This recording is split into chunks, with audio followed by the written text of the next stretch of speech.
C'est un restaurant bizarre. Les tables sont couvertes de plats raffinés. Tous dévorent la nourriture avec frénésie. Ils avaient tous l'air bien habillés et poussiéreux. Il n'y avait pas de bavardage dans la grande salle à manger. Ils continuaient à manger. Le seul bruit était le choc des couteaux et des fourchettes. En y regardant de plus près, les aliments semblaient couverts de sang, et il y avait toutes sortes de plats. Même si la table était encore pleine de plats, le serveur derrière eux continuait à les servir, se concentrant sur le service. Ici, les côtes ont été dévorées, mais il y a encore des saucisses grillées, des abats marinés et même une tête de crocodile. Et là-bas, une tête de chien. Il n'y a rien que l'on puisse imaginer qui ne soit pas sur la table. Les convives prennent leur temps. Seuls les serveurs sont occupés. On dirait qu'ils mangent depuis très longtemps. Les convives continuent de manger et les serveurs continuent de servir ces nobles. Certains d'entre eux sont vêtus d'uniformes militaires, d'autres ont l'air de dames d'honneur. Le vieil homme à la barbe blanche a l'air d'un érudit. Et il y a des politiciens, des financiers, des politiciens. Ils sont tous là, et ils ne disent pas un mot. Seule cette femme ne bouge pas d'un poil. Elle fait simplement glisser son couteau et sa fourchette d'avant en arrière sur la nourriture, tandis que le serveur continue à lui donner à manger. Le visage de la femme était glacial. Elle n'était pas intéressée, mais ses pieds étaient fermement plantés. Mais parmi eux, il y en avait deux autres qui n'étaient pas à leur place. L'un était un Indien dans une bouteille de pendu, dont les yeux étaient engourdis et le corps trop malade pour manger, et qui devait regarder les autres manger.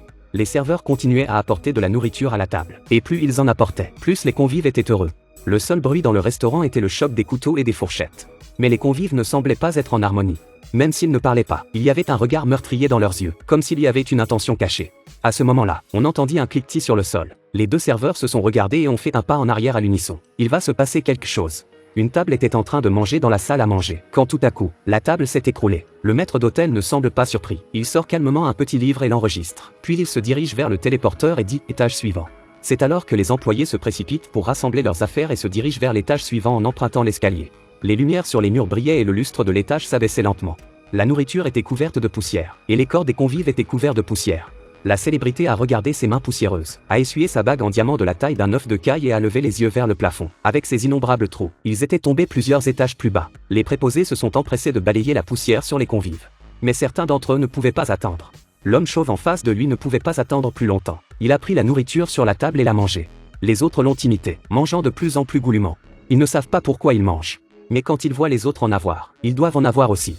Ils sont si gourmands, mais ils font semblant d'être élégants. Ils ont mangé avec leur cœur, qu'ils n'ont jamais pu rassasier. La femme ne suit pas l'exemple des convives. Elle ne veut toujours pas manger. Les serveurs apportent des aliments plus chers, des pangolins, des antilopes, des cerfs. Leurs désirs sont de plus en plus grands et leur avidité ne s'arrêtera-t-elle jamais?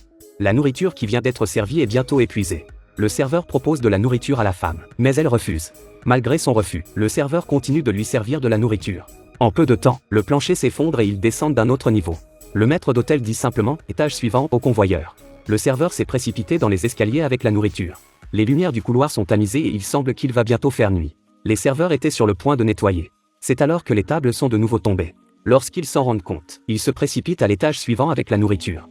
À ce moment-là, les lumières du couloir ont complètement baissé. L'obscurité véritable était peut-être en train de s'installer. Alors que les serveurs se dirigent vers l'étage suivant, le maître d'hôtel sent quelque chose d'étrange. Le sol va bientôt s'effondrer et leur cupidité va s'amplifier. Le contremaître fait signe aux serveurs de passer à l'étage suivant. Chaque étage est de plus en plus mauvais. Les serveurs sont prêts. Ils regardent le plafond. Ils attendent qu'ils arrivent. Le plancher s'ébranle. Les yeux des convives deviennent de plus en plus effrayants. Et les deux hommes restent imperturbables. Le chauve prend la nourriture et la dévore. Et les autres font de même. Ils savaient qu'ils seraient dégradés s'ils continuaient à manger. Mais ils s'en moquaient. Comme il n'y avait pas de serveurs pour les servir, certains d'entre eux ont commencé à prendre ce qu'il y avait dans les assiettes des autres. La convoitise et l'avidité les rapprochent de plus en plus de l'abîme. C'est un festin sans fin où les convives déposent couche après couche de nourriture tant qu'ils mangent les plats servis par les serveurs.